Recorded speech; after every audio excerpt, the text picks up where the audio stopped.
મંગલમ ભગવાન વીરો મંગલમ ગૌતમ પ્રભુ મંગલમ સ્થૂલિભદ્રાદ્યા જૈનો ધર્મોસ્તુ મંગલમ. ઓકે, આપણે કર્મ વિપાક કર્મ ગ્રંથ 1નું અધ્યયન કરી રહ્યા છીએ, જેમના રચયિતા છે પરમ પૂજ્ય આચાર્ય ભગવંત શ્રી દેવેન્દ્ર સુરેશ્વરજી માટ સાહેબ. એમાં આપણે મતિ જ્ઞાનના ભેદ આપણે જોઈ રહ્યા છીએ. મતિ જ્ઞાનના બે ભેદ છે, અશ્રુત નિશ્ચિત મતિ જ્ઞાન અને શ્રુત નિશ્ચિત મતિ જ્ઞાન. તો આપણે અશ્રુત નિશ્ચિત મતિ જ્ઞાનના આપણે ભેદ જોઈ લીધા હતા. જે ઔત્પાતિકી બુદ્ધિ છે, વૈનિકી, કાર્મિકી, પારિણામિકી બુદ્ધિ, તે બધી આપણે જોઈ લીધી. એના વિશે એક ક્વેશ્ચન આવેલું હતું. પહેલા એક ક્વેશ્ચન લઈ લઈએ. એ ક્વેશ્ચન હતું કે મતિ જ્ઞાનમાં પણ શબ્દ બોધ લખ્યું છે, બટ એ તો શ્રુત જ્ઞાનના રિલેટેડ છે ને, એવું ક્વેશ્ચન છે. તો એક ધ્યાન એકદમ યાદ રાખવાનું કે શ્રુત જ્ઞાનમાં શું હોય છે, કોઈક શીખવાડે ને આપણને, શું શીખવાડે? જે પદાર્થ હોય પદાર્થ, અને એ પદાર્થનું મિનિંગ સમજાડે આપણને. એટલે પદાર્થની સાથે એનું જે અર્થ છે, એની વિચારણા, એનું જે કનેક્શન કરાવે ને, તો એને શ્રુત જ્ઞાન કહેવાય. એ ધ્યાન રાખવાનું. પણ અહીંયા મતિ જ્ઞાનમાં શું છે કે એમાં શું છે, સમજો કે અહીંયા જે આપણને અહીંયા સ્ક્રીન ઉપર કોઈક લેટર્સ દેખાય છે ને, કંઈક લેટર્સ લખેલા છે, લેટર્સ રૂપી જે આકારો બનેલા છે ને અહીંયા, તો એ આકારો આપણને દેખાય છે ને, તો એ મતિ જ્ઞાનનો વિષય છે. પણ હવે આ જે આકારો છે, જે વર્ડ્સ છે, લેટર્સ છે, એનું મિનિંગ શું છે, તો એ કોઈ શીખવાડે ને. કે સમજો કે શ્રુત જ્ઞાન છે, જ્ઞાન એટલે કે જાણવું કે બોધ, આ મિનિંગ બતાડે છે કોઈક, તો એ પછી શ્રુત જ્ઞાનનો વિષય બની જાય છે. તો આ ડિફરન્સ છે, એ ધ્યાન રાખવાનું. તો પછી ઓકે, તો અહીંયા એ ક્લિયર થઈ ગયું. હવે આપણે આગળ ચાલીએ. આપણે મતિ જ્ઞાનના બે ભેદ, એક તો અશ્રુત નિશ્ચિત મતિ જ્ઞાન અને બીજું છે શ્રુત નિશ્ચિત મતિ જ્ઞાન. તો અશ્રુત તો આપણે જોઈ લીધું. હવે આપણે શ્રુત નિશ્ચિત મતિ જ્ઞાનના ભેદો આપણને સમજવાના છે. તો એના માટે પહેલા આપણને ઇન્દ્રિયો અને વિષયો વિશે આપણને એક આટલો ક્લેરિટી મેળવવી બહુ જરૂરી છે. તો એના માટે આપણે આ જોઈ રહ્યા છીએ. પહેલા લાસ્ટ ટાઈમ આપણે શું કર્યું તો એનું શોર્ટમાં આપણે રિવિઝન કરી લઈએ. તો આપણે શું જોયું તો કે જે પણ અહીંયા વિશ્વમાં આપણને દેખાય છે ને, આપણને આંખોથી જે પણ વસ્તુઓ A to Z, બધી નાનીથી મોટી વસ્તુઓ, તો તે બધા શેનાથી બનેલી છે? તે બધી જ ઔદારિક વર્ગણાના પૂતગલ સ્કંધોથી બનેલી છે. તે આપણે એકદમ સ્ટાર્ટિંગમાં જોયું હતું, જ્યારે આપણે વર્ગણાઓ ડિસ્કસ કરી હતી ત્યારે. અને આ બધી પૂતગલ કહેવાય છે. જે પણ વિશ્વમાં દેખાય છે તે બધું શું છે? પૂતગલ છે. અને જે પૂતગલ હોય તો તે શું હોય? કમ્પલસરી રૂપી હોય, અને એમના અલગ અલગ વર્ણ, ગંધ, રસ, સ્પર્શ તો હોય છે. આ ચાર એની કમ્પલસરી પ્રોપર્ટીઝ કહેવાય છે પૂતગલોની: વર્ણ, ગંધ, રસ અને સ્પર્શ. એ ધ્યાન રાખવાનું. તો આ જે છે, અને શબ્દ, તો આ જે પૂતગલોના જે ગુણધર્મ કહેવાય છે ને, વર્ણ, ગંધ, રસ, સ્પર્શ અને શબ્દ, તો એ શું કહેવાય છે? પૂતગલોના ગુણધર્મ, કે એની કેરેક્ટરિસ્ટિક પ્રોપર્ટીઝ. પણ સાથે સાથે આ પૂતગલોના ગુણધર્મોને જ આપણને શું કહી શકાય છે? ઇન્દ્રિયોના વિષય તે પણ કહી શકાય છે. એ ધ્યાન રાખવાનું. એટલે કોઈ પણ વર્ડ્સનું આપણે ઉપયોગ કરીએ કે પૂતગલોના ગુણધર્મ કે 5 ઇન્દ્રિયોના વિષયો, તો વિષય આ વર્ડ કહીએ તો આ સમજી લેવાનું કે આપણે શેની વાત કરી રહ્યા છીએ? વર્ણ, ગંધ, રસ, સ્પર્શ અને શબ્દની. કોની? પૂતગલોની. એ ધ્યાન રાખવાનું. તો આ 5 ઇન્દ્રિયોમાંથી જે ઇન્દ્રિય જે પણ વિષયને જાણવામાં હેલ્પફુલ બને છે, તે ઇન્દ્રિયનો તે પર્ટિક્યુલર વિષય કહેવાય છે. તો એ આપણે જોયું હતું. ફોર એક્ઝામ્પલ, સ્પર્શનેન્દ્રિય છે, તો એના કેટલા વિષય છે? એના 8 વિષયો છે. કયા કયા 8 વિષયો છે? એટલે સ્પર્શનેન્દ્રિય નામનું જે ઇન્દ્રિય છે, તો તે કયા કયા વિષયોને જાણવામાં હેલ્પફુલ બને છે? પૂતગલોના કયા કયા વિષયોને? 8 પ્રકારના વિષયોને. તો એ કયા કયા છે? શીત એટલે કે કુલ કઈ સ્પર્શ હોય તે, પછી ઉષ્ણતા એટલે કે વોર્મથ, મૃદુ એટલે કે સોફ્ટનેસ, કર્કશ એટલે રફનેસ, સ્નિગ્ધતા એટલે કે સ્ટિકીનેસ, ઓઇલીનેસ તે, વૃક્ષ એટલે કે રાખ જેવું જે ડ્રાય હોય ને, લુખા સ્પર્શ વાળું તે, લઘુ એટલે કે લાઇટ વેઇટ વાળું હોય, અને ગુરુ એટલે કે હેવી વેઇટ વાળું હોય. તો એ આપણને વેઇટની પણ અનુભૂતિ થાય છે. કોના દ્વારા? સ્પર્શનેન્દ્રિય દ્વારા. પછી રસનેન્દ્રિય દ્વારા આપણને 5 પ્રકારના ટેસ્ટની જાણ થાય છે: મધુર, તીખો, કડવો, ખાટો, તુરો. પછી ઘ્રાણેન્દ્રિય દ્વારા આપણને 2 પ્રકારના સ્મેલ્સની જાણ થાય છે: સુગંધ કે દુર્ગંધ. પછી ચક્ષુરેન્દ્રિય દ્વારા આપણને 5 પ્રકારના વિષયોનું કે કલર્સની જાણ થાય છે. આ કલર્સને યાદ રાખવા આપણને જે આપણે નવકાર મહામંત્રના જે વર્ણ હોય ને, તો એ આપણે યાદ રાખીએ ને તો પણ આપણે યાદ રાખી શકીએ. એટલે અહીંયા લીલો એટલે કે ગ્રીન એ યાદ રાખવાનું, આ બ્લુ નથી. જે નવકાર મહામંત્રમાં જે 5 વર્ણ છે ને, કલર્સ, પંચ પરમેષ્ઠીના કલર્સ, તો તે યાદ રાખવાના.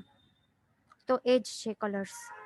પછી છે શ્રોતેન્દ્રિય એટલે કે ઇયર્સ. તો એના પણ 3 વિષયોનું આપણને જાણ થઈ શકે છે: સચિત, અચિત અને મિશ્ર. તે ધ્યાન રાખવાનું. તો પહેલા આપણે સચિત, અચિત અને મિશ્ર એ આપણે સમજી લઈએ. તો બીજું તો બધું ક્લિયર હતું, પણ અહીંયા એના વિશે ક્વેશ્ચન આવ્યા હતા, તો આપણે સચિત, અચિત, મિશ્ર એના વિશે આપણે જાણીએ. તો સચિત એટલે કેવું શબ્દ હોય કે જે જીવના પ્રયોગ દ્વારા જે શબ્દો કે જે ધ્વનિ કે જે સાઉન્ડ વેવ્સ ઉત્પન્ન થાય છે, જે પૂદગલો ત્યાં ઉત્પન્ન થાય છે, તો એને શું કહેવાય છે? સચિત શબ્દો. પછી છે અચિત શબ્દ એટલે શું? કે જે 2 અચિત દ્રવ્યો હોય ને, તો તે બંને અથડાય. સમજો કે અહીંયા જે આપણને સ્પૂન દેખાય છે ને, તો તે અચિત નિર્જીવ દ્રવ્ય છે અને તે ફ્લોર ઉપર પડે. કોઈક વાસણ સમજો ફ્લોર ઉપર પડી જાય તો તે અવાજ આવે છે ને, તો તેને અચિત શબ્દ કહેવાય છે. એટલે સિમ્પલ અહીંયા યાદ રાખવાનું, અચિત શબ્દની ઉત્પત્તિ થઈ એ ક્યારે કહેવાય છે? જ્યારે 2 અચિત દ્રવ્યો તે પરસ્પર અથડાય છે, તો તેને અચિત શબ્દ કહેવાય છે. સમજો કે 2 પથ્થર અથડાય તો એને પણ શું કહેવાય છે? અચિત શબ્દ. એટલે જે અવાજ પછી આવશે તો એને અચિત શબ્દ કહેવાય છે. પછી મિશ્ર એટલે શું? કે જીવની મદદથી, એટલે એક જીવ છે, અહીંયા એક હ્યુમન, જેમાં જીવ આત્મા છે અને એક નિર્જીવ વસ્તુ એ વગાડી રહ્યો છે, ફ્લૂટ. તો અહીંયા શું થાય છે? જીવની મદદથી એક નિર્જીવ વસ્તુમાંથી અવાજ આવે છે. એટલે મ્યુઝિકલ ઇન્સ્ટ્રુમેન્ટ્સ માંથી જે અવાજ આવતું હોય છે, કોઈ તબલા વગાડતું હોય, તો એને પણ શું કહેવાય છે? એ શબ્દને મિશ્ર શબ્દ કહેવાય છે. તે ધ્યાન રાખવાનું. પણ અહીંયા એ ધ્યાન રાખવાનું કે અહીંયા નામ જે પણ કહીએ છીએ ને, સચિત, અચિત અને મિશ્ર શબ્દ, તો આ 3 નામ માત્ર છે. સચિત શબ્દ, અચિત શબ્દ અને મિશ્ર શબ્દ એ શું છે? માત્ર નામો છે. એનું એ મિનિંગ નથી કે તે જે શબ્દ, જે આવાજ છે તે કઈ સચિત હશે, એ નથી. આ 3 જે આવાજ આવે છે ને, જે નોઈઝ આવે છે કે જે સાઉન્ડ વેવ્સ છે ને, તો તે બધા પૂદગલો જ છે, એ ધ્યાન રાખવાનું. સાઉન્ડ વેવ્સ હોય ને, એમાં જીવો ન હોય, આ બધા પૂદગલો જ છે, એ ધ્યાન રાખવાનું. નામ ભલે સચિત છે, પણ તે છે કોણ? પૂદગલ જ છે. એ કઈ સાચે એમાં જીવ નથી, આત્મા નથી, એ ધ્યાન રાખવાનું. પછી આપણે એક ક્વેશ્ચન આવેલું હતું કે ઓનલાઈન ક્લાસ જે ચાલે છે, તો તેને મિશ્ર કે અચિત કહેવાય? શું કહેવાય? તો અહીંયા જે આપણને ક્લાસ અહીંયા જે ચાલુ છે ને, આપણું અહીંયા હમણાં આ વખતે, તો એને શું કહેવાય? મિશ્ર કહેવાય. કેમ? કારણ કે હું બોલું છું, હું કોણ છું? હું સચિત છું ને, મારામાં આત્મા છે, હું અચિત નથી, હું સચિત છું. અને મારા પ્રયોગ વડે અહીંયા બધાના મોબાઈલ ડિવાઇસમાં રહેલા જે સ્પીકર છે એમાંથી અવાજ આવે છે ને, એટલા માટે જીવના પ્રયોગ વડે જે અહીંયા જે નિર્જીવ વસ્તુમાંથી જે અવાજ આવે છે, તો એને શું કહેવાય? મિશ્ર કહેવાય ને. એટલે તે ધ્યાન રાખવાનું. ટીવીમાં પણ જે લાઈવ આવતો હોય, કોઈક લાઈવ પ્રસારણ થતું હોય, તો એમાં પણ જે અવાજ આવે છે, તો એને પણ મિશ્ર કહેવાય છે, એ ધ્યાન રાખવાનું. ટીવીમાંથી જે નીકળતા જે શબ્દો છે, તો તે શું છે? પૂદગલો જ છે, પણ એને શું કહેવાય છે? મિશ્ર શબ્દ કહેવાય છે, કારણ કે તે જીવના પ્રયોગ વડે એ આવે છે.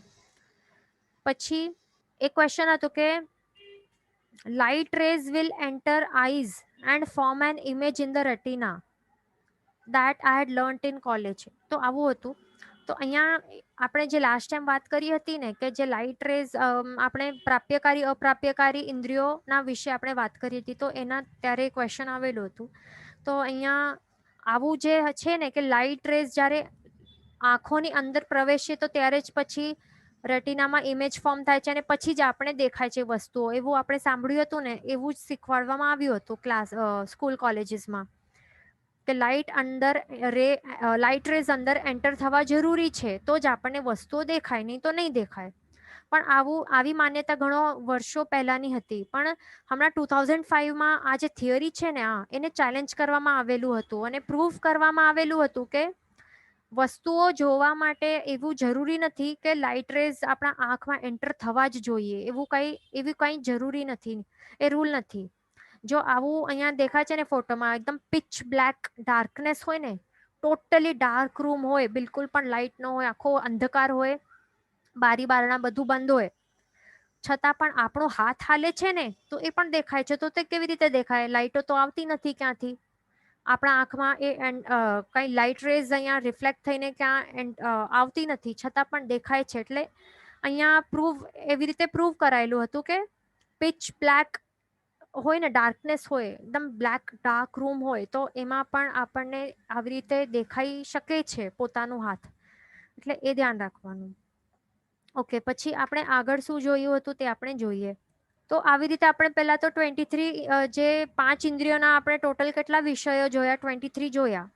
વર્ણ, ગંધ, રસ, સ્પર્શ અને શબ્દ. એટલે 5 ઇન્દ્રિયોના ટોટલ 23 વિષયો હોય છે. પછી આપણે પ્રાપ્યકારી અને અપ્રાપ્યકારી ઇન્દ્રિયો વિશે જોયું હતું. પ્રાપ્યકારી એટલે શું?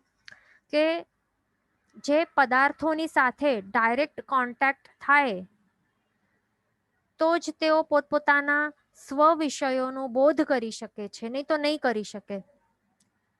એટલે પૂતગલોની સાથે સન્નિકર્ષ આ વર્ડનું મિનિંગ છે કે ડાયરેક્ટ કોન્ટેક્ટ, ટચ થાય એટલે સંબંધ થાય, એને સન્નિકર્ષ કહેવાય છે. તો પૂતગલોની સાથે સન્નિકર્ષ વગર આ જે skin, tongue, nose and ears, આ 4 ઇન્દ્રિયો છે, તો તેમને સ્વ વિષયોનો બોધ થઈ શકતો નથી. એટલે એમના માટે ડાયરેક્ટ કોન્ટેક્ટ થવું જરૂરી છે, કમ્પલસરી છે. તો એમને શું કહેવાય? પ્રાપ્યકારી ઇન્દ્રિયો કહેવાય છે. પછી અપ્રાપ્યકારી ઇન્દ્રિયો એટલે એમાં શું આવે છે? આંખ, આઈઝ એન્ડ મન આ આવે છે. તો એમાં શું હોય છે? પદાર્થોની સાથે ડાયરેક્ટ કોન્ટેક્ટ એટલે કે સન્નિકર્ષ થવું એ જરૂરી નથી. સન્નિકર્ષ વગર સ્વ વિષયોનો બોધ થાય છે. એમ જ દૂરથી પણ તેમના સ્વ વિષયોનો બોધ થઈ શકે છે. ફોર એક્ઝામ્પલ, આંખને જો દૂર સમુદ્ર રહેલું હોય અને આપણે દૂર ઊભા હોઈએ છતાં પણ આપણને પાણી દેખાય છે ને દૂરથી. એટલે એવું જરૂરી નથી કે પાણી જે ડ્રોપ્સ છે, સમુદ્ર છે, તો એના ડ્રોપ્સ આપણને આંખમાં આવી રીતે નાખવા જોઈએ. આંખની અંદર ટચ થશે પછી જ આપણને આ ડ્રોપ્સ દેખાશે, એવું નથી ને. આંખોની અંદર ટચ થયા બાદ જ આ પાણીનો બોધ થાય કે દેખાય એવું જરૂરી નથી. આંખો માટે દૂરથી પણ જોઈ શકે છે. અહીંયા એપલ્સ દૂરથી જોઈ શકે છે. એપલ્સને લાવીને આંખની અંદર આવી રીતે ટચ કરવું કઈ જરૂરી નથી કે તો જ દેખાશે, દૂરથી દેખાય છે. એટલા માટે એમને અપ્રાપ્યકારી ઇન્દ્રિય કહેવાય છે. અને મન માટે પણ સેમ છે કે સમુદ્રની સાથે મનનું ટચ કરવું, ડાયરેક્ટ સન્નિકર્ષ થવું એ કઈ જરૂરી નથી. મન એમ જ સમુદ્ર દૂર રહેલું છે છતાં પણ સમુદ્ર વિશે ચિંતન મનન કરી શકે છે, વિચારો લાવી શકે છે, એવું હોય છે. પછી આપણે આગળ જોયું, ઇન્દ્રિયોના ભેદ જોયા. હવે આ પણ એકદમ ઇમ્પોર્ટન્ટ છે, આ યાદ રાખવાનું બહુ ઇઝી છે, કાંઈ ડિફિકલ્ટ નથી. ઇન્દ્રિયોના 2 પ્રકાર છે, દ્રવ્યેન્દ્રિય અને ભાવેન્દ્રિય. દ્રવ્યેન્દ્રિય એટલે નામ ઉપરથી જ ખ્યાલ આવે છે, દ્રવ્યથી બનેલ હોય તે દ્રવ્યેન્દ્રિય. એટલે પૂતગલોથી બનેલા શરીર હોય છે, શરીરના પાર્ટ છે, શરીરના પાર્ટ્સ, તો તેને શું કહેવાય છે? દ્રવ્યેન્દ્રિય. અને એ શું કરે છે? વિષયોનો બોધ કરવા માટે એ હેલ્પફુલ થાય છે, તો તેને દ્રવ્યેન્દ્રિય કહેવાય છે. એના પણ 2 ભેદ છે, નિવૃત્તિ અને ઉપકરણ. પછી નિવૃત્તિના પણ 2 ભેદ છે, બાહ્ય નિવૃત્તિ અને અભ્યંતર નિવૃત્તિ.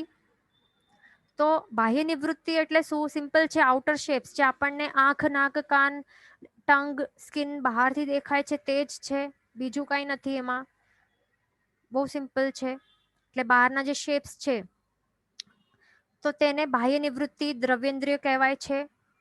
પણ અહીંયા ધ્યાન રાખવાનું કે એમની માત્ર બાહ્ય નિવૃત્તિ દ્રવ્યેન્દ્રિયની સાથે પૂતગલોનું સન્નિકર્ષ થશે તો ત્યારે એ જે પૂતગલોનું એટલે જે પદાર્થોનું સન્નિકર્ષ થશે એટલે કે ડાયરેક્ટ કોન્ટેક્ટ થશે તો ત્યારે બોધ થતું નથી એમના વિષયોનું. માત્ર અહીંયા નાક છે, નાકની બહાર કંઈક જે ગંધના પૂતગલો છે તો તે અહીંયા કોન્ટેક્ટમાં આવશે તો એનાથી કંઈ બોધ થવાનું નથી કે એનું સ્મેલ કેવી છે. સેમ ગોઝ ફોર બાકીના સ્કિન કે આઈઝ કે આ બધા બાકીના જે 5 ઇન્દ્રિય છે એના માટે. પણ શું મેઇન કમ્પલસરી વસ્તુ શું છે કે આ જે બાહ્ય નિવૃત્તિ દ્રવ્યેન્દ્ર છે ને એની અંદર એક અભ્યંતર નિવૃત્તિ દ્રવ્યેન્દ્ર છે એટલે અંદર ઇન્ટરનલ રહેલું છે. તો એની સાથે જ્યારે પદાર્થોના પૂતગલોનું જ્યારે સમૂહોનું સન્નિકર્ષ થશે, ડાયરેક્ટ કોન્ટેક્ટ થશે તો ત્યારે જ જઈને પદાર્થોના જે વિષય હશે ને તો ત્યારે જ એમનું બોધ થઈ શકે છે, નહીં તો નહીં થાય. બસ એ સિમ્પલ યાદ રાખવાનું છે કે આ જે અભ્યંતર નિવૃત્તિ દ્રવ્યેન્દ્ર છે તો તે ક્યાં રહેલું છે? આ બાહ્ય નિવૃત્તિ છે ને એની અંદર રહેલું છે અને એમના બધાના અલગ અલગ શેપ્સ છે. તો અહીંયા આપણે જોઈ લઈએ પાછું. તો અહીંયા જે સ્પર્શનેન્દ્રિય છે તો એટલે બાહ્ય નિવૃત્તિ દ્રવ્યેન્દ્ર જે બહારથી આપણને સ્કિન દેખાય છે તે, પણ અભ્યંતર શું છે એની અંદર જે મેઇન રિસેપ્ટર સેલ્સ છે કે જેના દ્વારા એકચ્યુઅલ સ્પર્શનું અનુભૂતિ થાય છે કે કોઈ પણ પ્રકારનું પૂતગલનું સ્પર્શ થયું, તેલનું કે રાખનું સ્પર્શ થયું તો રાખનું જે વિષય છે શું છે? રાખનું વિષય વૃક્ષ. એ વૃક્ષ હોય ને રાખ તો એ વૃક્ષતા એની ત્યારે એને ખ્યાલમાં આવે જ્યારે એના જે આ રિસેપ્ટર સેલ્સ છે ને એની સાથે સ્પર્શ થશે, સ્પર્શની સન્નિકર્ષ થશે ત્યારે એ ધ્યાન રાખવાનું. અને એનું શેપ કેવું છે? અલગ અલગ શેપ્સ છે એના. કેવા હોય? સ્પર્શનેન્દ્રિયનું જે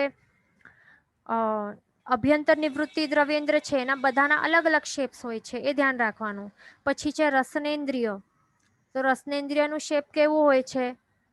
ખુરપી જેવું શેપ હોય છે. અહીંયા જે રાઈટમાં આપણને દેખાય છે એવું એક શેપ હોય છે. બધામાં એક જ ખુરપી રૂપી એક જ હોય છે ટંગની અંદર, એ ધ્યાન રાખવાનું.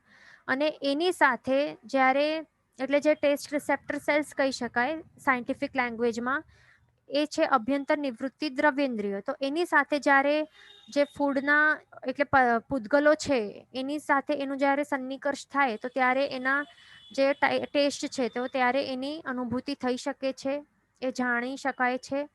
પછી ઘ્રાણેન્દ્રિય, તો એનું અભ્યંતર નિવૃત્તિ દ્રવ્યેન્દ્ર શું છે? પડઘમના શેપ જેવું છે.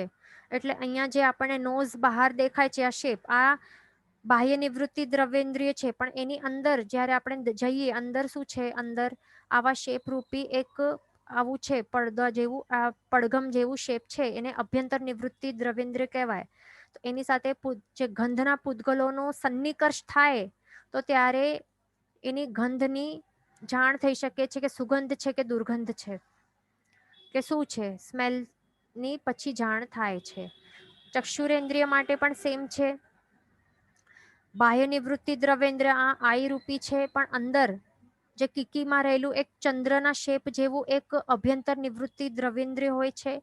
એની સાથે જ્યારે પૂતગલોનું જ્યારે એના કારણે શું થાય છે? અહીંયા તો પૂતગલોનું સન્નિકર્ષ થવાનું પોસિબલ નથી, ડાયરેક્ટ કોન્ટેક્ટ અહીંયા થતું નથી, પણ એના કારણે શું થાય છે? વર્ણ આપણને ખબર પડે છે કયા કલરનું કયા આકારનું શું છે, એ ધ્યાન રાખવાનું. પછી શ્રોતેન્દ્રિય માટે શું છે કે આ બાહ્ય નિવૃત્તિ દ્રવ્યેન્દ્ર છે. આ જે શેપ દેખાય છે બહારનો, માત્ર એની સાથે એના ઉપર જો આપણે અહીંયા સન્નિકર્ષ કરીએ કોનો? આવાજના સાઉન્ડ વેવ્સના પૂતગલોનું, તો એ આપણને ખ્યાલ નહીં આવશે. પણ જ્યારે સાઉન્ડ વેવ્સ અંદર જશે, અંદર ટ્રાવેલ કરશે, આ બાહ્ય નિવૃત્તિ દ્રવ્યેન્દ્રની અંદર જશે અને આ અભ્યંતર નિવૃત્તિ દ્રવ્યેન્દ્ર જે અંદર છે કોના શેપ જેવું? કદમના પુષ્પ જેવા શેપ જેવું જે ઇયરડ્રમ છે, એની સાથે જ્યારે અંદર એનું સન્નિકર્ષ થશે તો ત્યારે આપણને અવાજનો ખ્યાલ આવશે, આપણે જાણી શકશું, એ ધ્યાન રાખવાનું. હવે આપણે આગળ છે ઉપકરણ દ્રવ્યેન્દ્રિય. તો હવે આ શું છે? અહીંયા આપણે ઉપર જ જોઈ લઈ નહીં. ઓકે, અહીંયા ઉપકરણ દ્રવ્યેન્દ્રિય શું છે? એટલે જે અભ્યંતર નિવૃત્તિઓ આપણે જોઈને, અભ્યંતર નિવૃત્તિ દ્રવ્યેન્દ્રિય, તો એની અંદર જે શક્તિ હોય છે, કેવી શક્તિ? પોતપોતાના જે વિષયો છે, 23 વિષયો છે ને પૂતગલોના ટોટલ, તો પોતપોતાના જે પણ અભ્યંતર નિવૃત્તિ દ્રવ્યેન્દ્રિયો છે 5 પ્રકારની છે, તો બધા પાસે પોતપોતાના વિષયો જાણવાની જે શક્તિ છે ને, તો એને શું કહેવાય? ઉપકરણ દ્રવ્યેન્દ્રિય કહેવાય છે. એ ધ્યાન રાખવાનું. પછી લબ્ધિ દ્રવ્યેન્દ્રિય, આપણે આ જોઈ લઈએ પહેલા, તો પછી આપણને ખ્યાલ આવશે. આપણે ઉપકરણ દ્રવ્યેન્દ્રિયની વાત કહી કે જે વિષયોને જાણવાની જે શક્તિ છે, કોની શક્તિ? જે અભ્યંતર નિવૃત્તિ દ્રવ્યેન્દ્રિય, તો એમાં શક્તિ હોય છે ને, એની સાથે જ્યારે પૂતગલોનો સન્નિકર્ષ થાય છે, ડાયરેક્ટ કોન્ટેક્ટ થાય છે, તો ત્યારે જ આપણે જાણી શકીએ છીએ ને કે એનું વિષયો શું છે. પણ જે શક્તિ છે, તો એની જે શક્તિ છે ને, જો એની અંદર રહેલી છે, અભ્યંતર નિવૃત્તિની અંદર રહેલી જે શક્તિ છે ને, એ શક્તિને આ કહેવાય છે. એ ધ્યાન રાખવાનું. બરાબર? એટલે આ શું છે? એક જ એમ વસ્તુ કહી શકાય છે કે સેમ વસ્તુ છે. હવે સમજો ને કે અહીંયા એ મયાન છે, તલવારની મયાન છે, એટલે આઉટર કવરિંગ, એની અંદર તલવાર છે, પણ તલવારનું કામ છે કાપવાનું. તો કાપવાની જે શક્તિ છે, તો એને ઉપકરણ દ્રવ્યેન્દ્રિય કહી શકાય છે. જે મયાન છે એને બાહ્ય નિવૃત્તિ કહી શકાય છે. એની અંદર રહેલી જે તલવાર છે એને અભ્યંતર નિવૃત્તિ કહી શકાય છે. અને એની જે ધાર છે ને, તલવારની ધાર છે, એ તલવારની ધાર ન હોય તો એ તલવાર કઈ કાપી શકે? કઈ વસ્તુને કાપી નહીં શકે ને. આ તલવાર જ બુઠ્ઠી હોય એટલે કે ઉપકરણ દ્રવ્યેન્દ્રિય ન હોય, શક્તિ જ ન હોય, શક્તિરૂપી એના પાસે ધાર ન હોય, તો એ કઈ કાપી શકશે? વસ્તુ નહીં કાપી શકશે. એટલા માટે આ પણ કેટલું ઇમ્પોર્ટન્ટ છે. માત્ર આ પૂતગલ રૂપી બાહ્ય નિવૃત્તિ છે અને અભ્યંતર નિવૃત્તિ છે. પૂતગલ રૂપી અભ્યંતર અને બાહ્ય નિવૃત્તિ દ્રવ્યેન્દ્ર છે, એનાથી માત્ર કંઈ થઈ જતું નથી. જરૂરી શું છે? શક્તિ પણ હોવી જોઈએ ને, વિષયોને જાણવાની શક્તિ. એ ઉપકરણ દ્રવ્યેન્દ્રિય પણ હોવું જરૂરી છે. તલવારની ધાર હોવી જરૂરી છે, તો જ એ શક્તિ હશે, પાવર હશે, તો જે કાપી શકશે, પોતાનું કામ કરી શકશે. એટલા માટે કેટલું ઇમ્પોર્ટન્ટ છે એ ધ્યાન રાખવાનું. બરાબર? એટલે આ માત્ર શેપ કહી શકાય, પૂતગલ રૂપી શેપ્સ છે. પણ જે મેઇન શક્તિ છે, તો એને શું કહેવાય? કોની શક્તિ? અભ્યંતર નિવૃત્તિ દ્રવ્યેન્દ્રિયમાં રહેલી જે પોતપોતાના જે વિષયોની જાણવાની જે શક્તિ છે, એને ઉપકરણ દ્રવ્યેન્દ્રિય કહેવાય છે. માત્ર શક્તિને ધ્યાન રાખવાનું. હવે આપણે આગળ ચાલીએ. આગળ શું છે? ભાવેન્દ્રિય. ભાવેન્દ્રિય એટલે સિમ્પલ છે આત્મા. એ ધ્યાન રાખવાનું. એને આત્મા કહેવાય છે. તો એમાં શું છે? પહેલું છે લબ્ધિ ભાવેન્દ્રિય અને બીજું છે ઉપયોગ ભાવેન્દ્રિય. એના બે ભેદ છે. તો હવે લબ્ધિ ભાવેન્દ્રિય એટલે શું?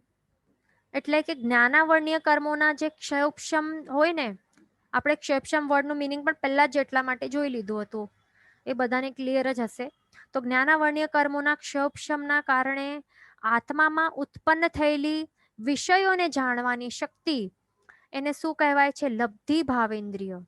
ફોર એક્ઝામ્પલ, હવે એકેન્દ્રિય જીવો હોય, પૃથ્વી કાપકા, તેવું કાય, બાવું કાય, વનસ્પતિ કાય, એ કોઈ પણ હોય એકેન્દ્રિય જીવો, તો એમના પાસે જેટલી શક્તિ હશે ને, તો તેના અનુરૂપે જ તેઓ ઉપકરણ દ્રવ્યેન્દ્રિય એમનું વર્ક થશે ને, નહીં તો કામ નહીં આવે ને. એટલે જ્ઞાનાવર્ણ્ય કર્મોનું જેટલું ક્ષયક્ષમ હશે, તો એના અનુરૂપે જ તેઓ વિષય જાણી શકશે ને જીવો. એકેન્દ્રિય જીવો પાસે શું હોય છે? એમના જેટલું પણ એમના પાસે માત્ર એક સ્પર્શનેન્દ્રિય હશે ને, એક જ ઇન્દ્રિય છે, સ્પર્શનેન્દ્રિય રૂપે એક જ ઇન્દ્રિય છે. એટલે એમ કહી શકાય કે એમનું જ્ઞાનાવર્ણ્ય કર્મનું જેટલું ક્ષયક્ષમ છે તે ઓછું છે. તો એના કારણે તેમને માત્ર સ્પર્શ વડે તેઓ અનુભવી શકશે, અને એ પણ જેટલું ક્ષયક્ષમ હશે એટલું જ એમને એ ફીલ કરી શકશે. જે 8 સ્પર્શો છે, તો તે ક્લિયર લેવું જરૂરી નથી કે 8 સ્પર્શો પ્રોપરલી ક્લિયરલી તેઓ સમજી શકશે. જેટલું ક્ષયક્ષમ હશે એટલું એ સમજી શકશે, જાણી શકશે કે કયો બહુ ભારી સ્પર્શ છે કે ઓછું હલકો સ્પર્શ છે, બહુ ઉષ્ણ સ્પર્શ છે કે ઠંડુ સ્પર્શ છે. એટલે ડિપેન્ડ્સ ઓન ધ ક્ષયક્ષમ, જ્ઞાનાવર્ણ્ય કર્મોના ક્ષયક્ષમ. પછી છે ઉપયોગ ભાવેન્દ્રિય. બીજું ભેદ તો એ શું છે કે ઇન્દ્રિયોના સ્વયોગ્ય વિષયોને જાણવા માટે આત્માની શક્તિનો વપરાશ કરવો, તે છે ઉપયોગ ભાવેન્દ્રિય. તો હવે એમાં શું છે, હવે આ એમને આ જીવ જે છે એને આ બાહ્ય નિવૃત્તિ રૂપી મયાન મળી ગઈ છે, એની અંદર એને છુપાવીને રાખ્યું છે આ અભ્યંતર નિવૃત્તિ દ્રવ્યેન્દ્રિયને, જે બહુ ઇમ્પોર્ટન્ટ છે એ પણ એમને મળી ગયું છે.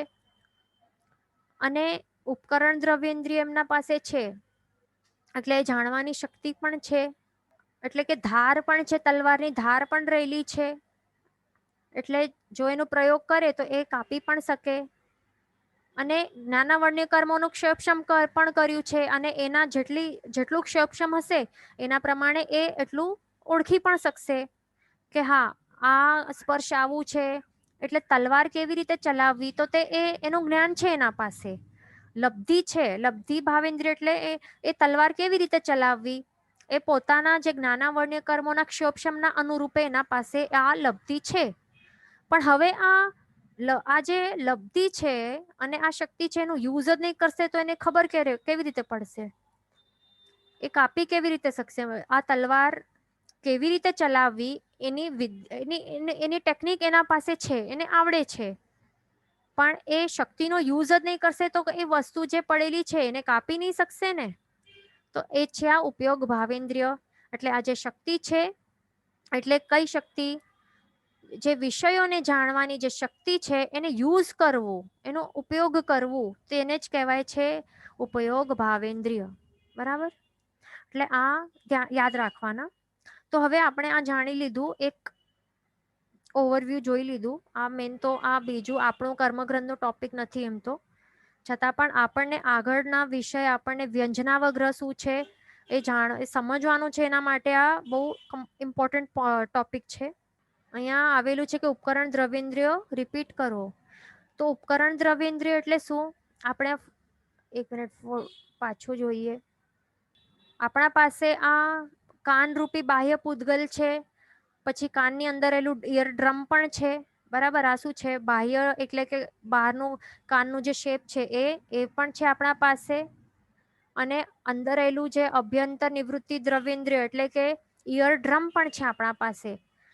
પણ હવે આપણા પાસે આ શક્તિ જ નહીં હશે, જે આવાજના પૂતગલો જે અંદર કાનની અંદર પ્રવેશે છે અને આ અભ્યંતર નિવૃત્તિ સાથે સન્નિકર્ષ પણ થાય છે ને સાથે ડાયરેક્ટ કોન્ટેક્ટ પણ થાય છે.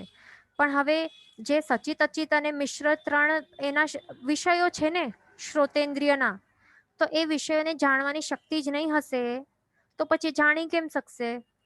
એટલા એ કહેવાય છે ઉપકરણ દ્રવ્યેન્દ્રિય. એટલે ઉપકરણ દ્રવ્યેન્દ્રિય એટલે એને શું કહેવાય છે? કઈ ઉપમા આપેલી છે?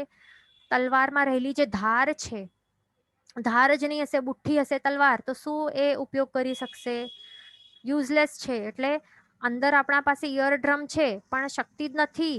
કેટલા બધા બહેરા પણ હોય ને, બરાબર એમના પાસે શક્તિ રહેલી ન હોય તો પછી યુઝલેસ છે. આઉટર કે ઇનર જે પણ પૂતગલો રહેલા છે, ઇયર ડ્રમ હોય કે બહારનું ઇયરનું શેપ હોય, એટલે ઉપકરણ દ્રવ્યેન્દ્રિય એ પણ જરૂરી છે. તે છે. અહીંયા ક્વેશ્ચન છે કે હાર્ડલી એની ડિફરન્સ બિટવીન ઉપકરણ અને ઉપયોગ. તો ઉપકરણ અને ઉપયોગ આ શું છે? હા છે, ડિફરન્સ છે. અહીંયા તો એને મેઇન શું કહેવાય? આપણે શક્તિ કહી શકીએ કે ઉપકરણ દ્રવ્યેન્દ્રિય વોટ કે અભ્યંતર નિવૃત્તિ, એટલે કે જે ઇયર ડ્રમ છે ને, ઇયર ડ્રમમાં જે શબ્દોને સાંભળવાની જે શક્તિ છે ને, તો એને ઉપકરણ દ્રવ્યેન્દ્રિય કહેવાય છે.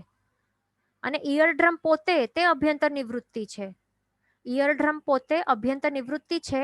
અને ઇયર ડ્રમની અંદર રહેલી જે ઇયર ડ્રમની અંદર આ અભ્યંતર નિવૃત્તિ દ્રવ્યેન્દ્રિય છે, અને તેની અંદર આ જે રહેલી જે શક્તિ છે, જે શબ્દોને ઓળખવાની જે એની અંદર રહેલી જે શક્તિ છે, તેને ઉપકરણ કહેવાય છે, ઉપકરણ દ્રવ્યેન્દ્રિય. પણ ઉપયોગ ભાવેન્દ્રિય શું છે? શક્તિનો યુઝ કરવો. હવે શક્તિનો જ ઉપયોગ નહીં કરે તો એ સાંભળી કેવી રીતે શકશે? એટલે હવે આ શરીર છે, બરાબર, આમ આમ એક આ હ્યુમન છે, એની અંદર આત્મા નથી, આત્મા જ નહીં હોય. તો પછી એની અંદર શક્તિ જ રહેલી નથી.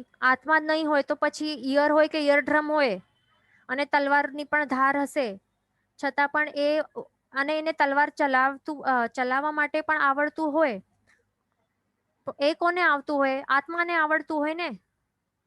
આ જે સાધનો છે આ શું છે? આ પૂતગલ છે. આ જો આ સિમ્પલ છે, આ પૂતગલ છે, આ બધા પૂતગલ છે અને આ આત્મા છે. આ મેઇન ડિફરન્સ છે અહીંયા. બરાબર, એટલે ઉપકરણ અને ઉપયોગમાં બહુ ડિફરન્સ છે. એટલે ઉપકરણ તો આ પૂતગલ રૂપી આ જે અભ્યંતર નિવૃત્તિમાં રહેલી જે શક્તિ છે, વિષયોને જાણવાની જે શક્તિ છે તે ઉપકરણ છે. પણ ઉપયોગ શું છે? આત્મા હોય તો જ ઉપયોગ કરી શકશે ને. આ શરીર રૂપી જે પૂતગલની અંદર આત્મા જ નહીં હોય તો એ ઉપયોગ કેવી રીતે કરી શકશે? આ જે સાધન રૂપી જે ઇન્દ્રિયો મળેલી છે એનો ઉપયોગ જ નહીં કરી શકશે. એટલા માટે મેન તો આત્મા જ છે, એ ધ્યાન રાખવાનું. બરાબર, અને આ સમજી લેવાનું કે આ ધાર છે, તલવારની ધાર છે, અને આ જે યોદ્ધા છે એને લડવાની જે કલા છે ને, કલા કે લબ્ધિ તે છે. એટલે એ કલા પણ કોણ જાણે છે? આ જે પૂતગલો નથી જાણતા. આ મેન અહીંયા આ પોઈન્ટ ટુ બી નોટેડ આપણે કહીએ ને, એક પોઈન્ટ છે નોટ કરવા જેવું કે આ જે કળા છે એ કળા પણ કોને આવડે? આ તો આત્માને આવડે ને. આ શરીર રૂપી આ જે પૂતગલો છે એને આવડતી નથી. ઈયર ડ્રમ તો એમ પડેલા છે. ઈયર ડ્રમ પાસે આ જે લબ્ધિ છે, જાણવાની શક્તિ એ નથી એના પાસે. એમ તો એ તો એમને એમ પડ્યો હશે. એનો મેન તો શક્તિ અને લબ્ધિ જે છે, કળા છે કે સાંભળવાની કેવી રીતે, સાંભળવું કેવી રીતે, તો એ કળા તો માત્ર આત્મામાં છે. આત્મા હોય તો બધું સાંભળી શકે. કળા છે, પછી એ કળા છે, સાંભળવાની કળા છે, એ કેવી રીતે ઉપયોગ, એટલે એનો ઉપયોગ કરે તો એ ઉપયોગ કરવાની એ કળાને એને કહેવાય છે ઉપયોગ ભાવેન્દ્રિય. ઉપયોગ, આ વર્ડનું મિનિંગ જ છે કે ઉપયોગ કરવું, યુઝ કરવું શક્તિને. તે છે, સિમ્પલ છે. બરાબર, ઓકે. અહીંયા હવે આપણે આગળ જોઈએ. હવે આ ક્લિયર થઈ ગયું, બહુ સિમ્પલ છે, યાદ રાખવાનું આ. હવે આપણે આગળ ચાલીએ. હવે બહુ ઇમ્પોર્ટન્ટ ટોપિક છે એટલે બહુ ધ્યાનથી સાંભળવાનું છે. થોડું કન્ફ્યુઝન થઈ શકે છે એટલા માટે ધ્યાન રાખવાનું, સાંભળવાનું અહીંયા ધ્યાનથી. હવે શ્રુત નિશ્રિત મતિજ્ઞાનના હવે આપણે પ્રકારો સ્ટાર્ટ કરશું. 4 પ્રકાર છે: અવગ્રહ, ઈહા, અપાય અને ધારણા. આ 4 પ્રકાર છે. તો અવગ્રહના પણ 2 પ્રકાર છે: વ્યંજનાવગ્રહ અને અર્થાવગ્રહ. બરાબર, તો હવે અવગ્રહ એટલે શું છે? પહેલા તો હવે આપણે ફર્સ્ટ જે છે શ્રુત નિશ્રિત મતિજ્ઞાનનું ફર્સ્ટ ટાઈપ અવગ્રહ તે આપણે સમજીશું. અને અવગ્રહ થી આપણે સમજી લેશું, પછી વ્યંજનાવગ્રહ અને અર્થાવગ્રહ આપણે જોશું. અવગ્રહનું સિમ્પલ મિનિંગ છે જ્ઞાન. અવગ્રહ એટલે કે શું? એટલે કે જ્ઞાન કે જાણવું, તેનું મિનિંગ છે અવગ્રહ. એટલે કે જ્યારે 5 ઇન્દ્રિય અને મનની સાથે જ્યારે પદાર્થોનો સંબંધ થાય છે, સન્નિકર્ષ થાય છે, કોન્ટેક્ટ થાય છે, તો ત્યારે ઇન્દ્રિય અને મનની સાથે તેમના સ્વયોગ્ય જે પણ 23 વિષયો આપણે જોયા ને, તો 23 વિષયોમાંથી અમુક વિષયોનો સન્નિકર્ષ થાય છે, અથવા તો સન્નિકર્ષ ન પણ થાય, છતાં પણ બંને સિચ્યુએશન્સમાં શું થાય છે? આત્મા જાણી શકે છે કે હા, આ કંઈક છે. આવું એ જાણી શકે છે. એવું અત્યંત અસ્પષ્ટ બોધ થાય છે ને, તો તેને શું કહેવાય છે? અવગ્રહ કહેવાય છે. બરાબર, આપણે રિપીટ કરીએ કે અવગ્રહ એટલે શું? સિમ્પલ છે. અહીંયા એક હ્યુમન આપણે ડ્રો, અહીંયા છે ને, અહીંયા લેફ્ટમાં જો, અહીંયા 5 ઇન્દ્રિયો છે કે મન હોય, તો એમની સાથે અહીંયા જે સાઈડમાં છે ને સ્વયોગ, જે પદાર્થોની સાથે એમનું સન્નિકર્ષ થાય છે. તો જે પ્રાપ્યકારી હોય અને અપ્રાપ્યકારી હોય, તો પ્રાપ્યકારીની સાથે શું થાય? સન્નિકર્ષ થાય. અને અપ્રાપ્યકારી ઇન્દ્રિયોની સાથે સન્નિકર્ષ ન થાય. બરાબર ને? આટલું ક્લિયર ને? એટલે સન્નિકર્ષ થાય કે ન પણ થાય, છતાં પણ શું થાય છે? અહીંયા આત્મા છતાં પણ જાણી શકે છે કે હા, આ કંઈક છે. એટલે કંઈક છે એટલે શું? કંઈક છે શું એટલે કે વિષયોનો બોધ થાય છે. હા, આ પીળા વર્ણનું કંઈક છે, કે આ સુગંધ, આ કંઈક ગંધ, આ અમુક વર્ણનું છે. સોરી, અહીંયા કરેક્શન છે કે પીળા પ્રોપરલી એને સ્પષ્ટ બોધ નથી થતું, એટલે યલો જ કલર છે એનું બોધ નથી થતું, પણ આ કંઈક છે એટલે કંઈક વર્ણ છે, કંઈક ગંધ છે, પણ કેવું ગંધ એ પરફેક્ટલી એને સમજમાં નથી આવતી, એ આગળનો વિષય છે. અહીંયા અવગ્રમાં માત્ર એને એ જ ખ્યાલ આવે છે કે આ કંઈક સ્પર્શ થયું છે, આ કંઈક રસ છે, એટલે કે આ કંઈક ટેસ્ટ આવ્યું છે, આ કંઈક સ્મેલ આવી છે, આ કંઈક દેખાયું છે, આ કંઈક સંભળાયું છે, માત્ર આટલું જ અત્યંત અસ્પષ્ટ બોધ થાય છે, તો તેને શું કહેવાય છે? અવગ્રહ કહેવાય છે.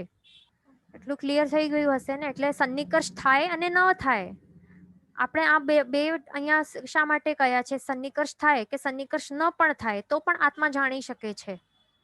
એટલે સન્નિકર્ષ થાય એટલે ક્યારે થાય? જ્યારે પ્રાપ્યકારી ઇન્દ્રિયો હોય તો એની સાથે સન્નિકર્ષ થાય ને, ડાયરેક્ટ કોન્ટેક્ટ થાય. જે 4 પ્રાપ્યકારી ઇન્દ્રિયો હોય એમની સાથે પૂતગલોનો ડાયરેક્ટ કોન્ટેક્ટ થાય છે. સ્પર્શનેન્દ્રિય સાથે થાય છે, જીભ સાથે થાય છે, નાક સાથે થાય છે, અને આ શ્રોતેન્દ્રિયની સાથે ઘ્રાણેન્દ્રિય અને શ્રોતેન્દ્રિય સાથે ડાયરેક્ટ સન્નિકર્ષ થાય છે. પછી અથવા ન પણ થાય સન્નિકર્ષ, તો કોની સાથે ન પણ થાય? તો એ કોણ કોણ છે? એક આંખ છે અને એક મન છે. બરાબર ને? તો એ બંને અપ્રાપ્યકારી ઇન્દ્રિયો માટે અહીંયા આપણે કહ્યું કે સન્નિકર્ષ થાય કે સન્નિકર્ષ ન પણ થાય, છતાં પણ આત્મા જાણી શકે છે કે હા આ કંઈક છે. કે મન માટે આપણે એવી રીતે એને જાણ થાય, અત્યંત અસ્પષ્ટ બોધ થાય કે હા કંઈક વિચાર આવ્યું છે, તો એને શું કહેવાય છે? અવગ્રહ કહેવાય છે. તો અવગ્રહ આપણું ક્લિયર થઈ ગયું. હવે આપણે આગળ ચાલીએ. અહીંયા ક્વેશ્ચન આવી છે કે આપણે વંદના આપતી વખતે અવગ્રહ કહીએ તે પણ સેમ અવગ્રહ છે? અને એ તો અલગ છે, એ અલગ ટોપિક જ અલગ છે. એ અવગ્રહ જે એમાં વંદન આપણે ગુરુ વંદનમાં કહીએ ને કે અમુક આપણને 3.5 હાથનું ડિસ્ટન્સ હોય છે કે 13 હાથનું ડિસ્ટન્સ હોય છે, વિજાતીયની સાથે 13 હાથ ને સ્વજાતીય સાથે 3.5 હાથ, તે અવગ્રહ એટલે એક રેન્જ છે, પણ એ ડિફરન્ટ છે. અહીંયા અવગ્રહ, અહીંયા આપણે શું છે? અવગ્રહનું મિનિંગ છે જ્ઞાન કે જાણવું, કે અત્યંત અસ્પષ્ટ બોધ થવું. તો શેનું અત્યંત અસ્પષ્ટ બોધ થવું? જ્યારે ઇન્દ્રિયની સાથે એમના સ્વયોગ્ય વિષયોનું જ્યારે સન્નિકર્ષ થાય કે ન પણ થાય તો પણ આત્મા જાણી શકે છે, તો એને અવગ્રહ કહેવાય છે. અને એ પણ કેવું બોધ થાય છે? ક્લિયર બોધ નથી થતું, તે ધ્યાન રાખવાનું. અહીંયા ક્લિયર બોધ નથી થતું કે હા આ યલો કલર છે, કે આ સુગંધી છે, આ દુર્ગંધી છે, કે અહીંયા ગટરની વાસ છે, કે આ રોઝની સુગંધ છે, કે આ આગનું ઉષ્ણ સ્પર્શ છે, કે આ ઇમલીની ખટાશ છે. એ ક્લિયર બોધ નથી થતું. કેવું બોધ થાય છે? અત્યંત અસ્પષ્ટ બોધ થાય છે. કેવું થાય છે? આ કંઈક છે, દેટ્સ ઇટ, આટલું જ બોધ થાય છે. એને અવગ્રહ કહેવાય છે. અને અહીંયા પણ મેઇન પોઈન્ટ શું છે? સ્વયોગ્ય વિષય. એટલે બધાને સ્વયોગ્ય, એટલે જીભને આ 5 વિષયોનું જ ખ્યાલ આવી શકે, જીભને આ કલર્સ નહીં દેખાય. એટલે એ ક્લિયર થઈ ગયું. હવે આપણે આગળ જોઈએ. અવગ્રહના 2 ભેદ છે, વ્યંજનાવગ્રહ અને અર્થાવગ્રહ. હવે આ ઇમ્પોર્ટન્ટ છે. આપણે પહેલા સ્ટાર્ટ કરશું વ્યંજનાવગ્રહ શું છે. હા, તો હવે વ્યંજનાવગ્રહ એટલે શું? વ્યંજન વર્ડ છે ને, વ્યંજન, એનું સિમ્પલ આપણે બસ એક જ યાદ રાખવું હોય ને, શું યાદ રાખવાનું? વ્યંજન એટલે કે સન્નિકર્ષ. બસ આટલું જ યાદ રાખશો તો ક્લિયર થઈ જશે. આટલું યાદ રાખવાનું. વ્યંજન એટલે શું? સન્નિકર્ષ. પણ કોનું સન્નિકર્ષ? એટલે કોન્ટેક્ટ કોનું? જે ઉપકરણેન્દ્રિય છે એની સાથે જે પણ પદાર્થો છે તો એનું કોન્ટેક્ટ થાય છે, એટલે કે સન્નિકર્ષ થાય છે, તો તેને શું કહેવાય છે? વ્યંજન કહેવાય છે. એટલે માત્ર જે કોન્ટેક્ટ છે ને, તો એને કોન્ટેક્ટને શું કહી શકાય? વ્યંજન. એ યાદ રાખવાનું. અને વ્યંજનાવગ્રહ આખો વર્ડ છે ને, વ્યંજનાવગ્રહ. તો વ્યંજનનું આપણે મિનિંગ તો સમજી લીધું. વ્યંજન એટલે શું? કોન્ટેક્ટ. બસ આટલું જ યાદ રાખો, એ તો બહુ કન્ફ્યુઝન થશે. વ્યંજન એટલે શું યાદ રાખો? કોન્ટેક્ટ, સન્નિકર્ષ. અને અવગ્રહ એટલે શું? કોન્ટેક્ટ થયા બાદ શું થાય છે? વિષયનું અત્યંત અવ્યક્ત બોધ થાય છે, તો તેને અવગ્રહ કહેવાય છે. એટલે વ્યંજનાવગ્રહ એટલે શું? કે જ્યારે પૂતગલ હોય તો પૂતગલનું જ્યારે ઇન્દ્રિયોની સાથે સન્નિકર્ષ થાય છે ત્યારે ઇન્દ્રિયોથી પોતાના સ્વયોગ્ય વિષયોનું જે અત્યંત અસ્પષ્ટ બોધ થાય છે તેને શું કહેવાય છે? વ્યંજનાવગ્રહ કહેવાય છે. બરાબર, એટલે સિમ્પલ છે. અહીંયા આપણે હજી આગળ જોઈએ. આ જે 4 પ્રાપ્યકારી ઇન્દ્રિયો છે, જે 4 પ્રાપ્યકારી ઇન્દ્રિયો છે, સ્કિન, હા, હવે એક આપણે અહીંયા જોઈ લઈએ. એક મિનિટ. આજે ડેફિનેશનમાં એક હજી આપણને શું અહીંયા પોઈન્ટ નોટ કરવા જેવું છે. આ વ્યંજનાવગ્રહના જે આપણે ડેફિનેશન જોયું ને, તો એમાં વ્યંજનનું મિનિંગ જ શું થાય છે? સન્નિકર્ષ થાય છે ને, કોન્ટેક્ટ. એનું મિનિંગ જ સન્નિકર્ષ છે. અને પૂતગલની સાથે જે અહીંયા ઇન્દ્રિય છે, ઇન્દ્રિયની સાથે જ્યારે પૂતગલનો જ્યારે ડાયરેક્ટ કોન્ટેક્ટ થાય છે, તો ત્યારે જ આત્મા એ જાણી શકે છે ને. આત્માને વિષયનું અત્યંત અવ્યક્ત બોધ થઈ શકે છે. ક્યારે? શું કન્ડિશન છે? વ્યંજન થાય છે ત્યારે. વ્યંજન એટલે કે સન્નિકર્ષ, ડાયરેક્ટ કોન્ટેક્ટ થાય છે ત્યારે જ. બરાબર ને? તો હવે અહીંયાથી આપણને ક્લિયર થઈ ગયું હશે કે હવે આ આપણે વ્યંજનાવગ્રહ એટલે શું? પ્રાપ્યકારી ઇન્દ્રિયો માટે જ હશે ને. અહીંયા ડેફિનેશનમાં જ અહીંયા આપણને ક્લિયર થઈ ગયું કે પ્રાપ્યકારી ઇન્દ્રિયો માટે જ આ લાગુ પડે છે. આ કઈ અપ્રાપ્યકારી ઇન્દ્રિયો માટે લાગુ પડશે નહીં પડશે, કારણ કે અહીંયા વ્યંજનનું મિનિંગ જ છે સ્પર્શ કે ડાયરેક્ટ કોન્ટેક્ટ. પણ અપ્રાપ્યકારી ઇન્દ્રિયોમાં કઈ ડાયરેક્ટ કોન્ટેક્ટ કે સન્નિકર્ષ થતું જ નથી ને. આંખો માટે થાય છે. સમુદ્રને જોવા કઈ પાણીના ડ્રોપ્સ નાખવા પડે છે આંખમાં તો જ દેખાય સમુદ્ર? નથી ને. કે મનમાં વિચાર, સમુદ્રનો વિચાર કરવા માટે કઈ સમુદ્રને મન સાથે ટચ કરવું જરૂરી નથી, સન્નિકર્ષની જરૂર નથી પડતી. એટલે અહીંયા ક્લિયર, એક વાત એકદમ ક્લિયર થઈ ગઈ છે કે વ્યંજનાવગ્રહ એ કોનું આ સબ્જેક્ટ છે, કોના રિલેટેડ છે? પ્રાપ્યકારી ઇન્દ્રિયો માટે જ છે. આ 4 જે સ્પર્શનેન્દ્રિય, રસનેન્દ્રિય, ઘ્રાણેન્દ્રિય અને શ્રોતેન્દ્રિય, એના માટે જ આ વ્યંજનાવગ્રહ લાગુ પડે છે. ડેફિનેશનમાં જ આપણે જોઈ લીધું. એટલે અપ્રાપ્યકારી ઇન્દ્રિયો દ્વારા વ્યંજનાવગ્રહ થઈ શકતું નથી, એ ધ્યાન રાખવાનું. કારણ કે વ્યંજનાવગ્રહનું મિનિંગ જ છે કે પૂતગલોનું જે સમૂહ છે એ સમૂહનું સ્પર્શ એટલે કે ડાયરેક્ટ સન્નિકર્ષ થવું, વ્યંજનનું એ જ મિનિંગ છે. તો તે જરૂરી છે, સ્પર્શ થવું જરૂરી છે. એટલા માટે અહીંયા હવે આ જે પ્રોસેસ થાય છે ને, હવે જે વ્યંજનાવગ્રહનું પ્રોસેસ છે ને, તો એ ક્લિયરલી થોડુંક સમજવા માટે આપણને આ એક્ઝામ્પલ લેવું પડશે. તો હવે અહીંયા ક્વેશ્ચન છે આઈઝ એન્ડ મનનું શું? તો એ આગળ આવશે. અહીંયા આપણે માત્ર વ્યંજનાવગ્રહ પહેલા બરાબર સમજીશું, ધ્યાનથી સાંભળજો. તો આ પ્રોસેસ છે ને, તો એ પ્રોસેસને સમજવા માટે આ માત્ર એક્ઝામ્પલ છે, યાદ રાખજો. શું છે? આ એક્ઝામ્પલ છે. એક હવે સમજો કે આપણો એક નવો મટકો લીધો, જ્યારે એવું મટકો કે ક્યારે આપણે એનું યુઝ જ નથી કર્યું. યુઝ શા માટે નથી કર્યું? પાણી ભરવા માટે કે કોઈ પણ વસ્તુ અંદર મૂકવા માટે આપણે બિલકુલ યુઝ નથી કર્યું. બ્રાન્ડ ન્યૂ છે, હમણાં જ એ બનીને અહીંયા માર્કેટમાં આવ્યું છે અને આપણે ખરીદ્યું છે. તો આવું નવો મટકો આપણે લઈએ તો ત્યારે એની અંદર આપણે જ્યારે પાણીના બૂંદ એક એક કરીને નાખીએ ને, પાણીના બૂંદો અહીંયા દેખાય છે ને, લેફ્ટ વાળા જો મટકો છે ને એને જોશો હમણાં, તો એક એક પાણીના ડ્રોપ્સ અહીંયા પડે છે.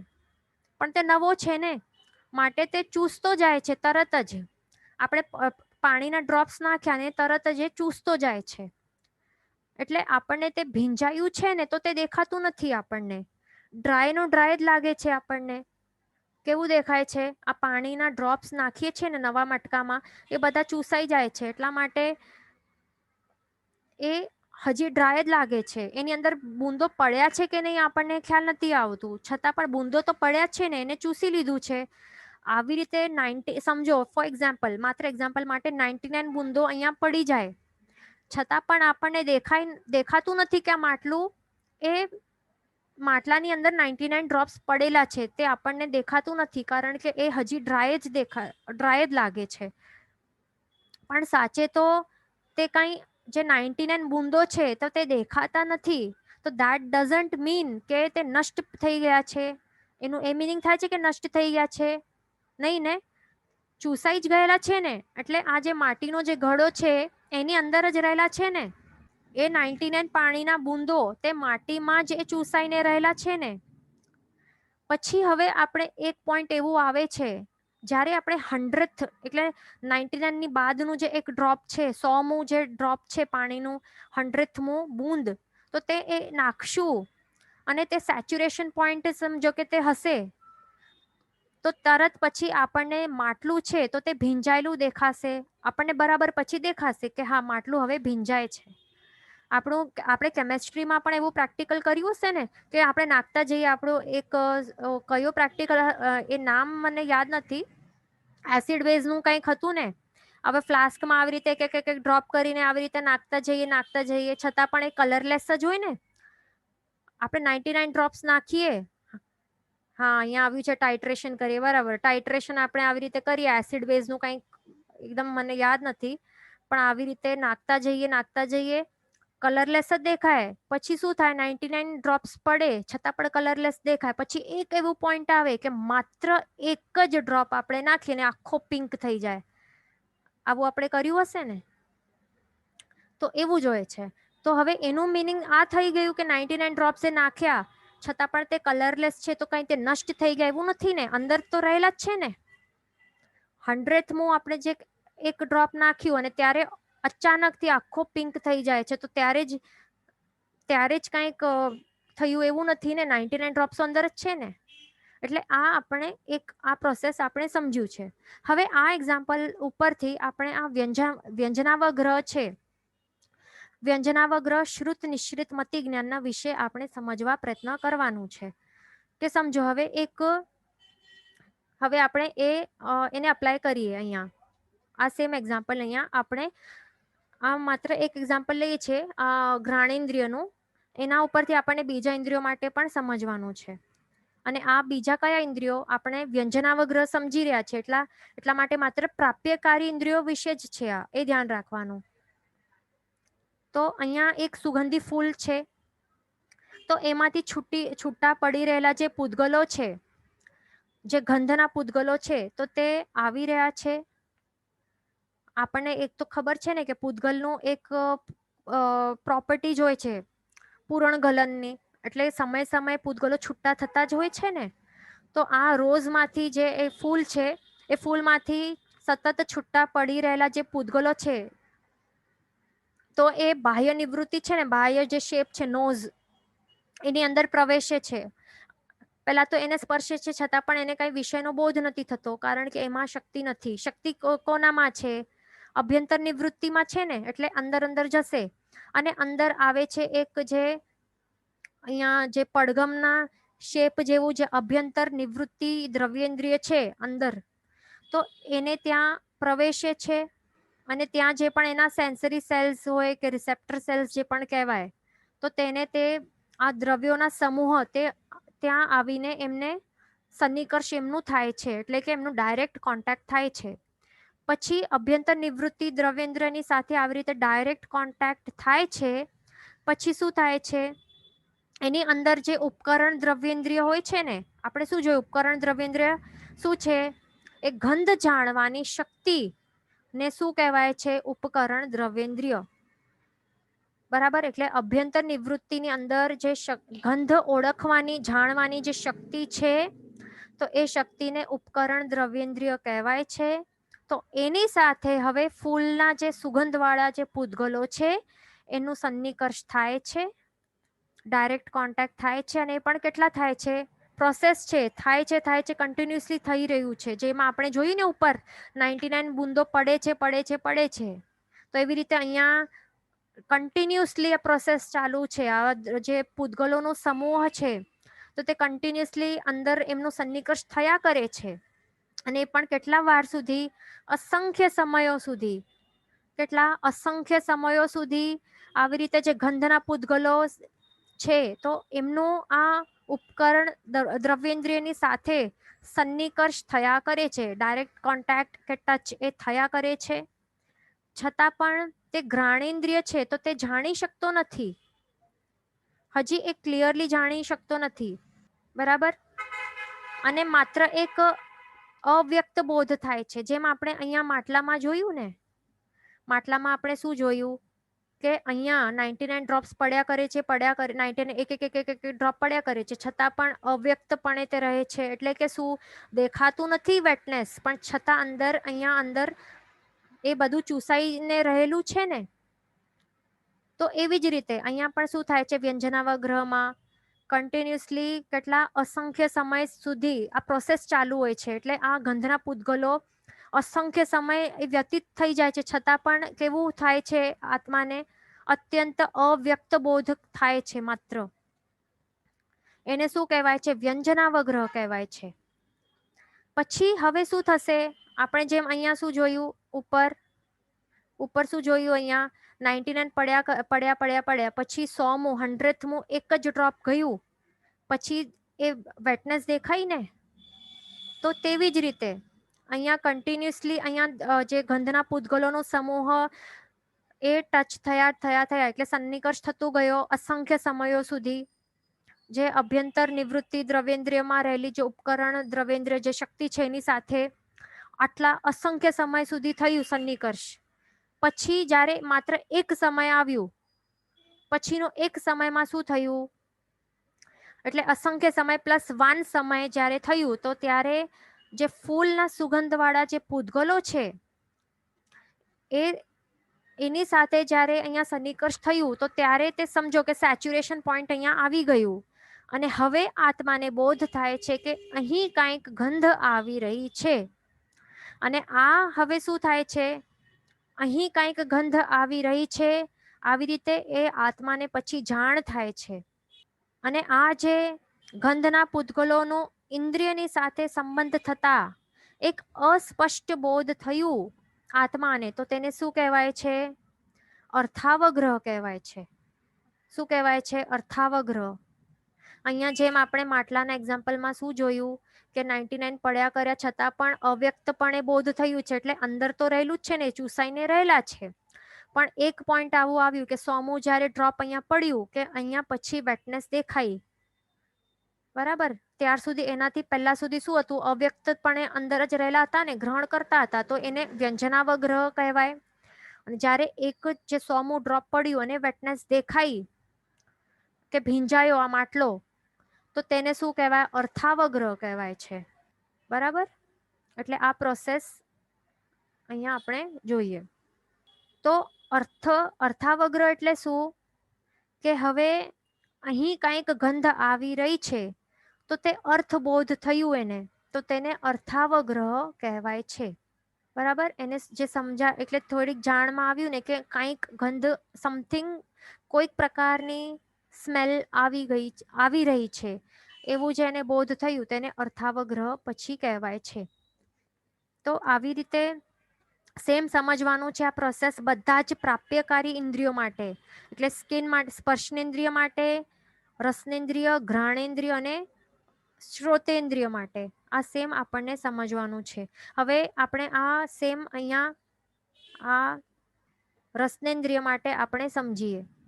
તો અહીંયા લીંબુનું રસ અહીંયા જીભ ઉપર અહીંયા નાખ્યું છે. લીંબુનું રસ અહીંયા ડાયરેક્ટ કોન્ટેક્ટમાં આવ્યું છે. ઓકે, અહીંયા આપણે શું થઈ છે? એટલે અહીંયા આપણે માત્ર આખું લીંબુ બતાડ્યું છે, પણ એમ સમજવાનું કે રસ એના ઉપર જે ટંગ છે એના ઉપર અહીંયા નાખ્યું છે. એટલે રસનેન્દ્રિયની સાથે લીંબુના રસના પૂતગલોનો સન્નિકર્ષ થાય છે, ડાયરેક્ટ કોન્ટેક્ટ થાય છે. અને એ પણ કેટલા સમય સુધી? અસંખ્ય સમયો સુધી એનું અહીંયા સંબંધ રહેલું છે, એટલે કોન્ટેક્ટમાં રહેલા છે. કોની સાથે? અભ્યંતર નિવૃત્તિ દ્રવ્યેન્દ્રિયની સાથે. જે ટંગની અંદર રહેલી જે અભ્યંતર નિવૃત્તિ દ્રવ્યેન્દ્રિય છે એની સાથે અહીંયા અસંખ્ય સમય સુધી કોન્ટેક્ટમાં રહેલું છે, છતાં તે ક્લિયર અહીંયા હજી જાણી શકતો નથી. અને આ જે કોન્ટેક્ટ છે જે અસંખ્ય સમય સુધી રહેલું છે, તો એને શું કહેવાય છે? વ્યંજનાવગ્રહ કહેવાય છે. આ લીંબુ રસના જે પૂતગલોનું જે સમૂહ છે તે અસંખ્ય સમય સુધી ઇન્દ્રિયોની સાથે સંબંધ એનું રહેલું છે, સન્નિકર્ષ રહેલું હોય છે, તો તેને શું કહેવાય છે? વ્યંજનાવગ્રહ કહેવાય છે. બરાબર. આ અત્યંત અસ્પષ્ટ બોધને વ્યંજનાવગ્રહ કહેવાય છે, એ ધ્યાન રાખવાનું. અને આટલા અસંખ્યાતા સમયો વ્યતીત થયા બાદ શું થાય છે? એક એવું સમય આવે છે, એટલે આટલી વખત સુધી લીંબુના રસના પૂતગલો આ રસનેન્દ્રિયની સાથે કોન્ટેક્ટમાં રહેલા હોય છે ને, પછી એ અસંખ્યાતા સમય બાદ એક એવું સમય આવે છે કે જ્યારે આત્માને રસનેન્દ્રિય દ્વારા આજે સંબંધનું અર્થબોધ થાય છે કે અહીં કાંઈક રસ આવ્યું છે, અહીંયા કાંઈક ટેસ્ટ આવી રહ્યું છે, એને શું કહેવાય છે? અર્થાવગ્રહ કહેવાય છે. અહીંયા ક્વેશ્ચન આવ્યું છે કે આવાજમાં વાયુકાયના જીવની હિંસા થાય? હા, તે થાય છે. જીન વચન વિરુદ્ધ બોલાયું હોય તો મિચ્છામી દુક્કડમ સર્વમંગલ માંગલ્યમ સર્વકલ્યાણ કારણમ પ્રધાનમ સર્વધર્માણમ જૈનમ જયતિ શાસનમ પ્રણામ.